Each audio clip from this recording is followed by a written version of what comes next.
The dense, humid air of the Louisiana swamps clung to everything, a living shroud that muffled sound and blurred the edges of reality. It was here, in the labyrinthine waterways of Bayou Lafourche, that Tom Hargrove and his 12-year-old son, Ethan, set out on a crisp November morning 2 years ago, their aluminum John boat loaded with decoys, shotguns, and the kind of quiet anticipation that only a father-son hunting trip could foster. Tom, a broad-shouldered man in his early 40s with a weathered face and a penchant for storytelling, had been taking Ethan duck hunting since the boy could hold a fishing rod. This trip was meant to be no different, a ritual of muddy boots, thermos coffee, and the sharp crack of dawn breaking over the cypress trees. Ethan, with his mop of auburn hair and eyes that mirrored his father's stubborn spark, had been thrilled, clutching his new camouflage jacket as they shoved off from the rickety dock near their small-town home in Thibodaux. The bayou was their playground, its twisting channels and hidden sloughs as familiar to them as their own backyard, yet it held secrets even locals feared to probe. That morning, they'd waved to Old Man Boudreau, who ran the bait shop, and warned them about a storm brewing south of the Gulf. Tom had laughed it off, his deep voice carrying over the water. "We've weathered worse, Boudreau. Ain't no rain gonna scare us off a good hunt." Ethan had echoed his father's grin, his small frame puffed with pride at being included in the defiance. They motored into the fog, the hum of their outboard engine fading into the swamp's eerie silence, and that was the last anyone saw of them. The town of Thibodaux buzzed with worry by evening when Tom's wife, Clara, called the sheriff. The storm Boudreau had warned about rolled in faster than expected, a squall that turned the sky black and churned the bayou into a frothing maze. Search parties scoured the swamps for days, then weeks, their boats slicing through murky waters, their shouts swallowed by the endless curtain of Spanish moss. Volunteers combed every slough, every gator-infested bend, but found nothing, no boat, no gear, no trace of the Hargroves. The sheriff's department dragged the deeper channels, divers probed the muddy bottoms, and helicopters buzzed overhead, their spotlights piercing the night.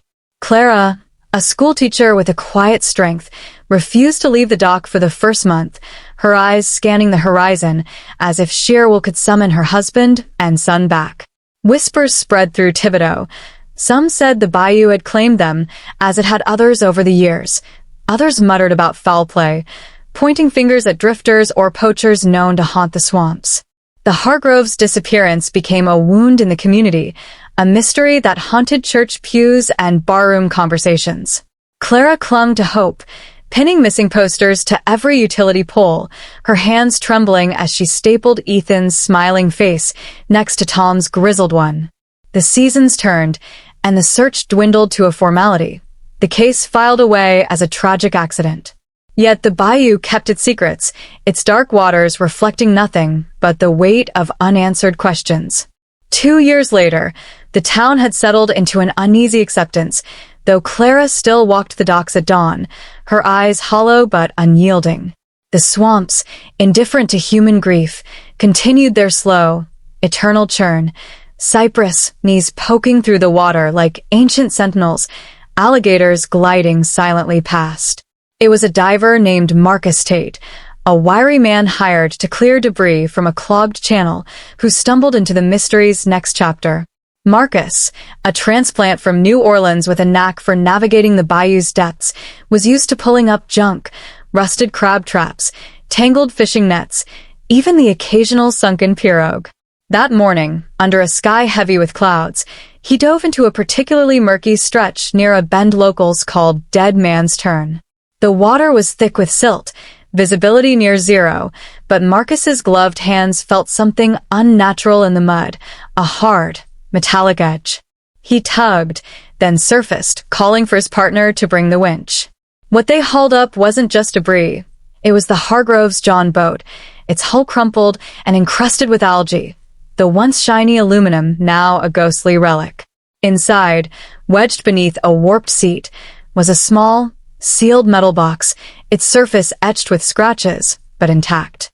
Marcus's heart thudded as he pried it open, revealing a waterlogged journal, its pages bloated but legible, and a single, chilling photograph, Tom and Ethan, smiling, standing in front of a cypress tree twisted into an unnatural shape, one that no one in Thibodeau had ever seen. The journal's first entry, in Tom's unmistakable scrawl, read, Day 1. Something's wrong out here. The bayou ain't what it seems. The discovery sent ripples through Thibodeau, reigniting the mystery that had never fully settled. Clara, summoned to the sheriff's office, clutched the journal like a lifeline, her fingers tracing Tom's words as tears blurred her vision. The photograph, though faded, showed Ethan's gap-toothed grin, his arms slung around his father's waist, the strange cypress looming behind them like a skeletal hand reaching from the earth. The sheriff, a grizzled man named Landry, who'd known Tom since high school, reopened the case, though his deputies muttered about the futility of chasing ghosts. Marcus, shaken by what he'd found, described the boat's condition to anyone who'd listen. The hull wasn't just damaged, it looked crushed, as if something massive had gripped it. The journal's entries, though smeared in places, painted a fragmented picture of the Hargroves' final days. Tom wrote of strange noises at night, lights flickering in the distance, and a sense of being watched. One entry mentioned a man in the reeds, a figure Ethan swore he saw, though Tom dismissed it as the boy's imagination.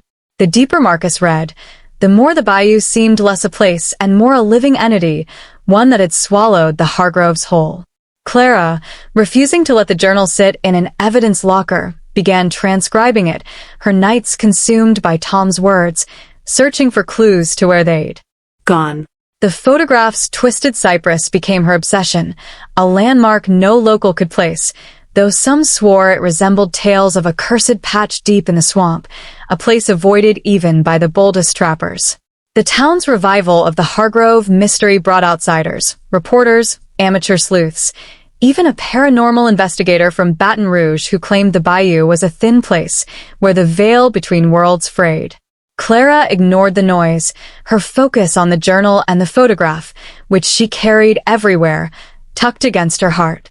Marcus, unable to shake the image of that crushed boat, volunteered to guide a new search, though he admitted the bayou's depths were a maze even he couldn't fully map. The sheriff organized a small team, equipped with sonar and divers, to probe Dead Man's Turn, but the swamp seemed to resist them, its current shifting, its fog thickening as if to guard its secrets. Clara, though frail from 2 years of grief, joined the searches when she could, her presence a quiet force that kept the team moving. The journal's final entries grew frantic, Tom's handwriting shaky. Ethan scared. Says the man in the reeds is closer. I don't know what's real anymore. The last page was a single sentence. If we don't make it, find the tree. Clara's dreams were haunted by that tree, its gnarled branches twisting into her sleep, whispering questions she couldn't answer. As the first paragraph of their story closed, the bayou held its breath, its dark heart pulsing with the weight of what Marcus had found, and what still lay hidden in its depths. Clara Hargrove's world had shrunk to the size of a journal and a faded photograph, each page and pixel a tether to the husband and son she refused to believe were gone. The discovery of the John boat in the murky depths of Dead Man's Turn had cracked open Thibodeau's fragile calm, stirring a tempest of speculation that rivaled the storm that swallowed Tom and Ethan 2 years prior. Clara spent her days in the small living room of their shotgun house, the journal spread across the coffee table, its waterlogged pages carefully dried and transcribed into a notebook that never left her side. She read Tom's words until they blurred into her own thoughts, his steady handwriting a lifeline to the man who'd promised to come back from every hunt. The photograph, now framed and propped beside her bed, showed Tom and Ethan standing before the twisted cypress, its branches curling like claws against a sky too gray for a November morning. Clara traced the tree's outline with her finger, willing it to reveal its location, but the bayou was vast, its secrets buried in channels that shifted with every tide. She'd taken to visiting the library, poring over old maps and folklore, searching for any mention of a tree like the one in the photo. The librarian, Miss Evangeline, a wiry woman with a penchant for local history, pointed her to tales of a place called L'Ombre du Bayou, the shadow of the bayou, a patch of swamp said to be cursed, where compasses spun wildly and hunters never returned. Clara's heart raced at the mention, but the maps showed no such place, and even the old trappers at Boudreaux's bait shop shook their heads, dismissing it as a ghost story. Yet the journal's cryptic entries, the man in the reeds, lights in the fog, the bayous watching, nodded her, suggesting Tom and Ethan had stumbled into something beyond the natural. The town, meanwhile, buzzed with a mix of sympathy and morbid curiosity. The sheriff's office, under pressure from Clara and a renewed media frenzy, organized a second wave of searches, this time with Marcus Tate as the lead diver. Marcus, still haunted by the crushed hull of the John boat, had become an unwilling figurehead in the mystery, his name whispered in diners and church pews as the man who'd pulled the Hargroves ghost from the swamp. He'd sit at the bar of Cajun Jack's, nursing a beer, recounting the dive to anyone who asked. The boat wasn't just sunk, it was mangled, its aluminum sides buckled as if squeezed by a giant's fist. He'd felt something off in the water that day, a current that tugged at him like a warning, and the memory of that sealed metal box, containing the journal and photograph, kept him up at night. The sheriff, Landry, leaned on Marcus for details, hoping the diver's expertise could pinpoint where the boat had drifted from, but the bayou's currents were a riddle, carrying debris miles from where it sank. Landry's team used sonar to map Dead Man's Turn, but the equipment faltered in the swamp's murky depths, screens flickering with static that technicians blamed on mineral deposits. Clara joined these searches when her teaching schedule allowed, her slight frame bundled in a borrowed jacket, her eyes scanning the water for any sign of the twisted cypress. The volunteers, a mix of locals and thrill-seekers drawn by news reports, whispered about the journal's contents, leaked by a deputy with a loose tongue. Tom's mentions of the man in the reeds sparked wild theories. Some said it was a hermit living deep in the swamp, others a spirit from Cajun folklore, like the Rougarou, a beast said to stalk the bayou's edges. Clara dismissed the supernatural talk, her focus on the tangible. The tree, the boat, the truth. Marcus, though no believer in ghosts, couldn't shake the unease that clung to him after the dive. He'd grown up in New Orleans, where the line between myth and reality blurred, but the bayou felt different. Older, hungrier. He agreed to lead Clara and a small team to probe deeper into the swamp, beyond Dead Man's Turn, where the channels narrowed and the cypress grew so thick they blocked the sun. The group included Landry, a deputy named Claire who'd known Ethan from Sunday school, and a grizzled trapper named Remy, who claimed to know every slough in Lafourche Parish. They set out at dawn, their boats slicing through fog so dense it felt like breathing cotton. Clara clutched the photograph, her eyes darting to every tree, searching for the one that matched. Remy, steering the lead boat, muttered about the swamp's tricks, how it could turn you around till you forget your own name. His stories of lost hunters and strange lights echoed Tom's journal, making Clara's skin prickle. The team found nothing that first day, nor the next, but on the third, Marcus's sonar pinged something large beneath a narrow channel flanked by cypress knees. He dove, his flashlight cutting through the silt, and surfaced with a child's boot. Ethan's, Clara confirmed, her voice breaking as she recognized the mark from a soccer game. The boot was eerily preserved, as if it had been dropped days ago, not years. The find spurred the team onward, but the swamp seemed to push back, its current shifting, branches snagging their boats. Clara, undeterred, pressed Marcus to keep diving, her desperation a quiet force that silenced doubters. The journal became Clara's map, its entries a breadcrumb trail through Tom's final days. She read them aloud to the team at night, her voice steady despite the grief that threatened to crack it. Tom wrote of a storm that trapped them in a slough, their radio dead, their compass spinning uselessly.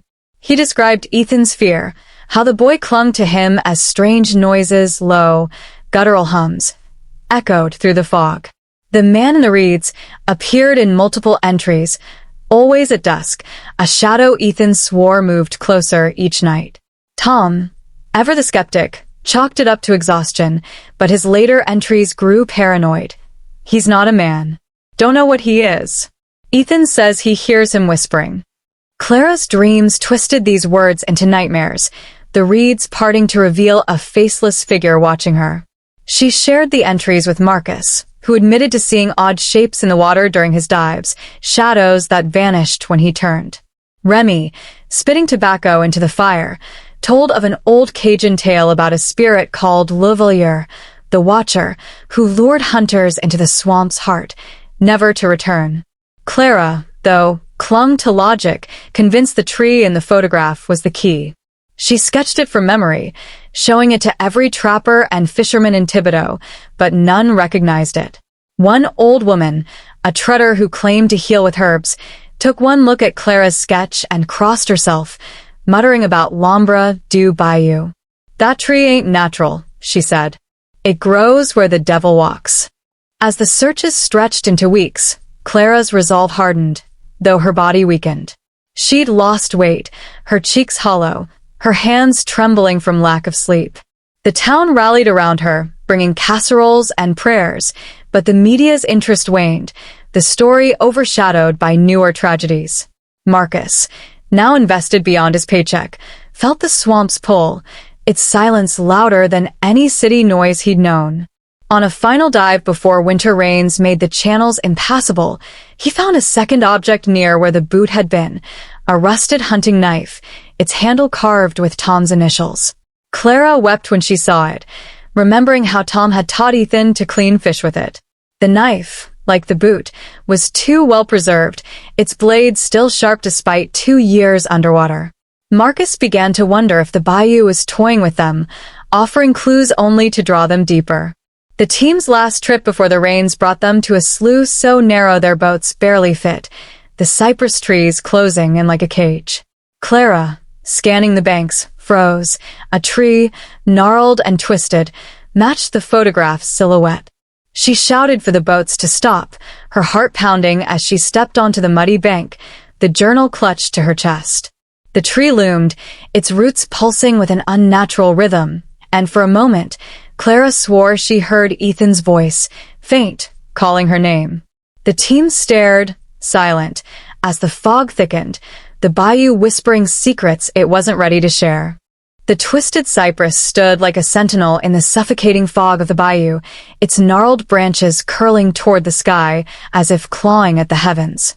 Clara Hargrove, her boots sinking into the muddy bank, felt her pulse hammer in her throat as she stared at the tree from the photograph, the one that had haunted her dreams since Marcus Tate pulled the journal and picture from the wrecked John boat. The air around it was heavier, thick with a stillness that made the swamp's usual chorus of frogs and crickets fall silent.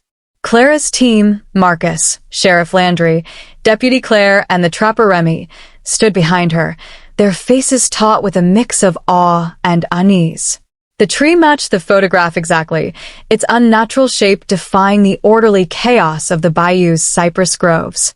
Clara clutched Tom's journal, its pages worn from her constant handling, and whispered Ethan's name, half expecting an answer from the fog.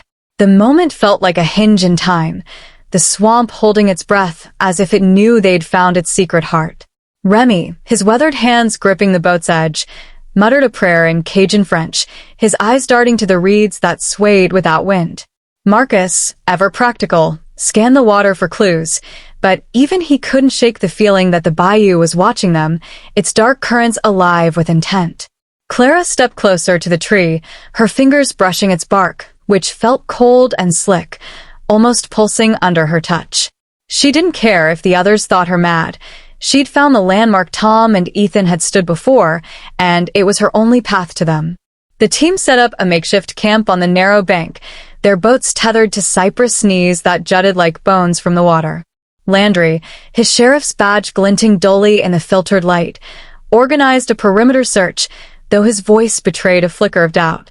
The swamp had a way of swallowing certainty, and this slough, uncharted even on Remy's mental map, felt like a place the world had forgotten. Marcus dove into the channel beside the tree, his flashlight cutting through the silt to reveal a bottom littered with strange debris, a rusted duck call, a shredded camouflage cap, and, chillingly, a child's toy, a small plastic duck Ethan used to carry in his pocket. Clara, holding the toy, felt her knees buckle, the weight of 2 years' grief crashing into the hope that had kept her alive. The journal's entries, which she recited like a mantra, spoke of this place. Day 3. Found a tree that don't belong. Ethan says it's alive. I laughed, but now I'm not sure. Tom's words, once skeptical, grew frantic in later entries, describing shadows that moved against the current and a low hum that vibrated in their bones. Clara, standing beneath the tree, felt that hum now, a faint tremor in the air that made her teeth ache. She begged Marcus to keep searching, her voice raw, and he nodded, though his eyes held a wariness he hadn't shown before. The swamp, he said, wasn't just hiding things, it was guarding them. As night fell, the team's campfire cast flickering shadows on the cypress, its twisted form seeming to shift in the light. Remy told stories of l'Ombre du Bayou, the cursed patch where the veil between worlds thinned, where hunters vanished and boats drifted back empty. He spoke of Levailleur, the Watcher, a figure from Cajun lore said to lure men into the swamp's depths with promises of riches or safety, only to trap them forever. Claire, the deputy, scoffed, her practical nature clashing with Remy's superstitions, but even she flinched when a branch snapped in the darkness beyond their camp. Clara, too consumed by the journal to sleep, read by flashlight, piecing together Tom's final days. He wrote of a storm that pinned them in this slough, their boat caught in a tangle of roots. Ethan, scared but brave, had spotted the man in the reeds, again, describing him as tall, thin, with eyes that glowed like marsh gas. Tom's entries grew disjointed. Can't trust my eyes. Ethan hears him calling. Says he knows my name. Clara's heart sank at the thought of her son, alone and terrified, seeing something his father couldn't explain. She looked up at the tree, its branches now blending into the night, and wondered if it was more than a landmark, if it was a gate, a trap, or something alive. Marcus's dives the next day yielded more relics, a fragment of Tom's shotgun, its barrel bent impossibly, and a torn piece of Ethan's jacket, the camouflage pattern unmistakable. Each find was a knife to Clara's heart, proof that her family had been here, but no closer to where they were now. The team's sonar, already unreliable, began picking up anomalies, large, shifting shapes beneath the water that vanished when Marcus dove to investigate. He surfaced once, pale and shaken, describing a current that tried to pull him deeper, as if the bayou itself wanted him to stay. Remy, growing agitated, insisted they leave, warning that the swamp don't let go once it's got you. But Clara refused, her voice steel. I'm not leaving without them. She began exploring the bank, searching for signs, a footprint, a carving, anything. Near the tree's roots, she found a small pile of stones, arranged in a circle, too deliberate to be natural. Inside was a single duck feather, its quill stained with something dark. Clara's breath caught. She'd seen Ethan collect such feathers on their hunts, tucking them into his pocket like treasures. She called the team over, and Landry bagged the feather as evidence, though his face said he doubted it meant anything. Marcus, however, noticed scratches on the tree's bark, faint but intentional, forming a word. Run. Clara's blood ran cold, Tom's handwriting, etched in desperation. The discovery of the carved word shifted the team's mood from uneasy to grim. Landry radioed for backup, but the signal crackled, swallowed by the swamp's interference. Claire, checking the boats, found their fuel lines clogged with silt, though they'd been clear that morning. Remy, now openly fearful, muttered about the bayou closing in, his hands trembling as he sharpened his knife. Clara, undeterred, insisted they stay, her eyes fixed on the tree as if it could speak. That night, the hum grew louder, a vibration that rattled their camp and set their teeth on edge. Marcus, unable to sleep, kept watch, his dive light sweeping the water, catching glimpses of shapes that darted away. Around midnight, Claire screamed, pointing to the reeds where a shadow, tall, thin, impossibly still, stood watching. It vanished when Landry swung his flashlight, but the team was rattled, their nerves frayed by the swamp's relentless pressure. Clara, clutching the journal, read the final entry aloud. Day 5. He's here. Ethan's gone quiet. The tree's the key, but I don't know how. If anyone finds this, don't follow us. The words hung in the air, a warning and a plea. Clara, Tears streaming, looked at the tree and swore she saw its branches move, not with the wind but with purpose. As dawn broke, she made a decision. They'd dig beneath the tree, where the roots twisted into the earth like veins. The bayou, silent and watchful, seemed to lean closer, ready to reveal, or claim, its next secret. The twisted cypress loomed over Clara Hargrove and her team, its roots sprawling into the muddy earth like the fingers of some ancient, buried giant. Dawn's gray light barely pierced the fog that clung to the slough, and the air buzzed with that unnatural hum, now a constant pressure in their skulls. Clara, her face gaunt but resolute, knelt beside the tree, her hands clawing at the soil where the roots plunged deep.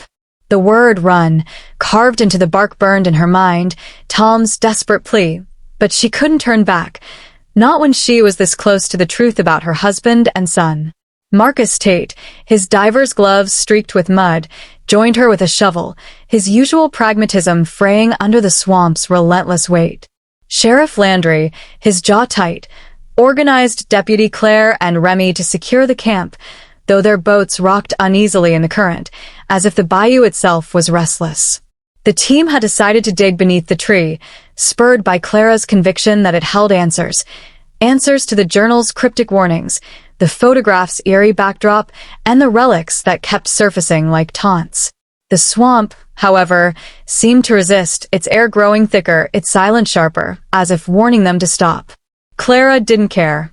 She dug, her nails splitting, her breath ragged, driven by the image of Ethan's toy duck and Tom's knife, proof they'd been here, in this cursed patch of l'ombre du bayou. The excavation was grueling, the soil heavy with water and tangled with roots that seemed to twist away from their shovels. Marcus, used to the bayou's depths, remarked that the ground felt wrong, too alive, pulsing faintly underfoot. After hours of digging, they hit something hard, not stone but metal, buried shallowly beneath a root. Clara's heart leapt as Marcus cleared the dirt, revealing a rusted ammo box, its lock broken but sealed tight by corrosion. Landry pried it open, revealing a bundle wrapped in oilcloth. Inside was a second journal, smaller, its pages brittle but intact, and a handful of Polaroids, Ethan's handwriting on the back of each, childish and uneven. The photos showed the same twisted cypress, but from different angles, and in one, a shadow stood in the reeds, too tall, too thin to be human. Clara's hand shook as she read the journal's first entry, written in Ethan's scrawl. Dad says it's just the swamp, but I saw him again. He's not a man. He knows my name. The words mirrored Tom's journal, but Ethan's fear was raw, unfiltered, a child's terror at something he couldn't name. Clara clutched the journal to her chest, tears mixing with the mud on her face, as the team stared at the photos, the shadow in the reeds chilling them into silence. Remy, his voice low, whispered, "Le Failure. He's real." Even Landry, a man of facts, couldn't dismiss the unease that settled over them like the fog. The dig continued, driven by Clara's insistence, but the swamp fought back.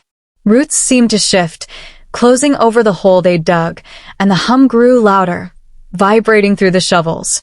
Claire, checking the boats, found their radios dead, their compasses spinning wildly, just as Tom had described.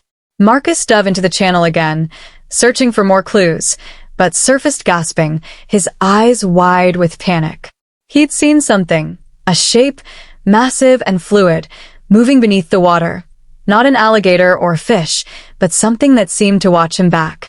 He refused to dive again that day, his hands trembling as he described a current that tried to drag him into a crevice he hadn't noticed before. Clara, undeterred, kept digging, her fingers brushing against a root that felt unnaturally warm, almost fleshy. She uncovered a small leather pouch, its contents spilling into the mud. A handful of duck feathers, a child's whistle, and a brass key etched with the initials TH, Tom's. The key baffled her. It didn't match their house or truck, but its weight felt significant, a piece of a puzzle she couldn't yet see. The team bagged the find, but Remy, now openly agitated, insisted they leave, his eyes darting to the reeds where the shadow had appeared in Ethan's photo. "This ain't a place for the living," he said, his voice cracking. Clara ignored him, her focus on the journals, which she read aloud by the campfire, piecing together a timeline of terror. Tom's journal described a storm that trapped them here, their boat caught in roots that seemed to tighten like a snare. Ethan's journal added details Tom omitted.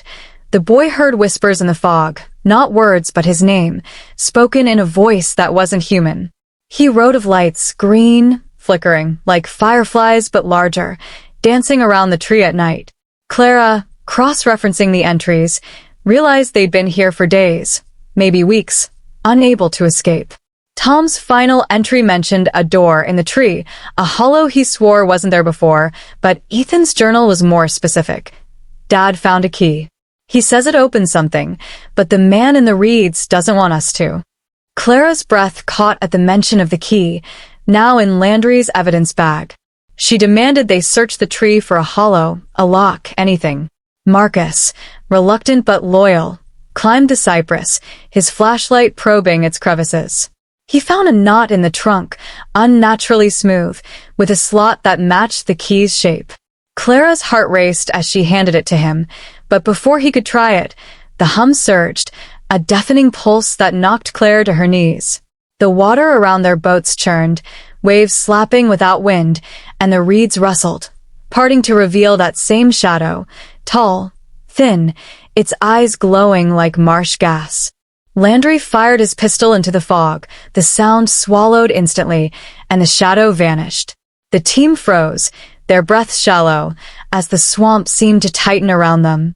Laura Hargrove's scream echoed in the campfire chamber beneath the twisted cypress, and the hum swallowed by the pulsing hum that seemed to emanate from the heart of the bayou in a language none of them knew. The green glow bathing the underground dome, clutching both unnatural shadows, refused to leave the roots above her, convinced the key was her last chance. She clutched Tom's journal, shaken but driven by her resolve, and the brass key in the knot, her hands trembling as the whisper, turning with a click lingered in the air, unnaturally by a presence she couldn't see but felt, a crack splitting its bark, inescapable, revealing a hollow just wide enough for a person to crawl through. Bearing Tom's shotgun, Clara moved to enter, Ethan's backpack, but Marcus grabbed the carved word "stay," his eyes pleading, was both a shrine "we don't know what's in there" and a warning. She shook Clara's heart, voice fierce, torn between fear and the desperate hope that anyone could stop her.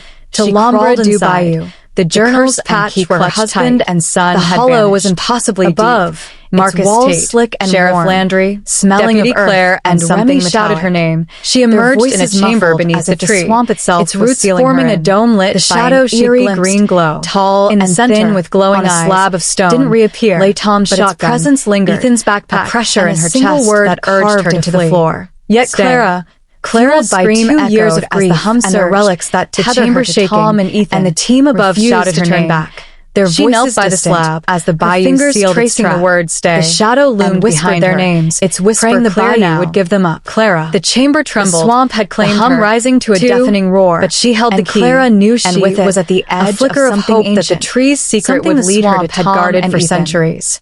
She opened Ethan's journal, its childish scrawl a knife to her heart. His final entry, smudged but legible, read, "Dad tried the key. The tree opened, but the man in the reeds followed us. He says we can't leave. I'm scared, Mom." Clara's tears fell onto the page, blurring Ethan's words. Tom's journal, more methodical, described the hollow in the tree, how the key had unlocked it, revealing a passage to somewhere else. He wrote of lights, green and flickering, and a voice that knew their fears, urging them to stay. Clara, clutching the key, realized it was more than a tool. It was a tether, a bridge between the world above and whatever lay beneath. She searched the chamber for another lock, her flashlight catching glints of metal embedded in the roots. One root, thicker than the rest, bore a slot like the one Marcus had found in the tree's trunk. Her hands shook as she inserted the key, turning it with a click that reverberated like a heartbeat. The roots parted, revealing a tunnel, its walls slick and pulsing, leading deeper into the earth. Clara hesitated, the team's shouts above growing fainter, but Ethan's backpack, its straps worn from his small shoulders, gave her courage. She crawled into the tunnel, the air growing colder, the hum now a chorus of whispers, her name woven into their cadence. The bayou wasn't just alive, it was awake, and it knew her. Above, Marcus and the team scrambled to follow, their shovels clawing at the tree's roots to widen the hollow. Landry's radio was useless, its static drowned by the swamp's interference, and Claire's flashlight flickered, as if the batteries were drained by the air itself. Remy, his fear now a fever, refused to touch the tree, muttering about Le Vallier, the Watcher, who claimed souls for the bayou. Marcus, driven by guilt for letting Clara go alone, dove into the hollow, his diver's instincts useless in the claustrophobic dark. He found the chamber, empty but for the slab, and followed Clara's trail into the tunnel, shouting her name. The passage twisted, its walls narrowing, and Marcus felt the same current he'd sensed in the water, a force that tugged at him, not physical but mental, whispering doubts and fears. He emerged in a second chamber, larger, its ceiling a tangle of roots glowing with that same green light. Clara stood in the center, staring at a stone archway carved with symbols no one could read, its frame pulsing like a living thing. Beyond it was darkness, but not empty. Shapes moved, shadows that weren't shadows, and Clara's face was a mix of terror and resolve. She turned to Marcus, her voice steady. "They're here. I can feel them." Before he could stop her, she stepped toward the archway, the key glowing faintly in her hand. The archway was no ordinary door. Its edges shimmered, the air rippling like water, and the whispers grew into a cacophony, names and pleas blending into a single, urgent call. Clara, clutching the journals, felt Tom and Ethan's presence, as if their voices were woven into the sound. She saw flashes, memories not her own, Tom shielding Ethan from the storm, their boat crushed by unseen hands, the man in the reeds, watching as they entered the tree. The key burned in her palm, and she understood. It wasn't just a lock's mate but an anchor, binding them to this place.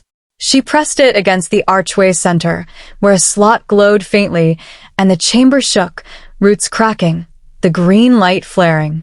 Marcus grabbed her, shouting to wait, but Clara was beyond reason, her love for her family stronger than the bayou's pull. The archway opened, not to another chamber, but to a void, a place where light bent and time frayed. Clara stepped through, Marcus lunging after her, and the team above felt the ground quake, the tree shuddering as if in pain.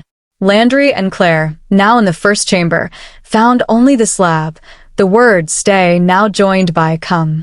Remy, sobbing, fled to the boats, swearing the swamp had taken them all. Clara emerged in a place that wasn't the bayou, yet was. The air was still, the ground soft, and the cypress trees stretched endlessly, their roots forming a labyrinth lit by green fireflies. Tom and Ethan stood before her, unchanged, their faces frozen in the moment they'd vanished. Tom's eyes, tired but fierce, met hers, and Ethan ran to her, his arms wrapping around her waist.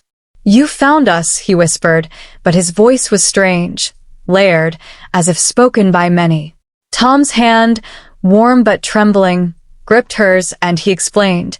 The bayou was a threshold, a place where the world thinned, guarded by Le Vallier, an entity older than the swamp itself.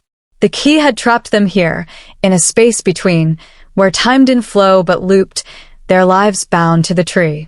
Clara, sobbing, held them, but the void shifted, Le Vallier's shadow looming, its eyes burning. "You can stay," it whispered, "or none leave." Clara, clutching the key, realized the truth. The bayou didn't just take, it bargained. She turned to Marcus, who'd followed, his face pale but resolute. Together, they pressed the key into the archway's slot again, offering it back. The void roared, the shadows screamed, and the chamber collapsed, roots crumbling as light flooded in. Clara, Tom, Ethan, and Marcus awoke on the bank, the twisted cypress split in two, the key gone. The swamp was silent, its hum stilled, and Thibodeau welcomed them home, though none could explain where they'd been. Clara, holding her family, knew the bayou had let them go, but at night, she still heard whispers, faint, calling her back.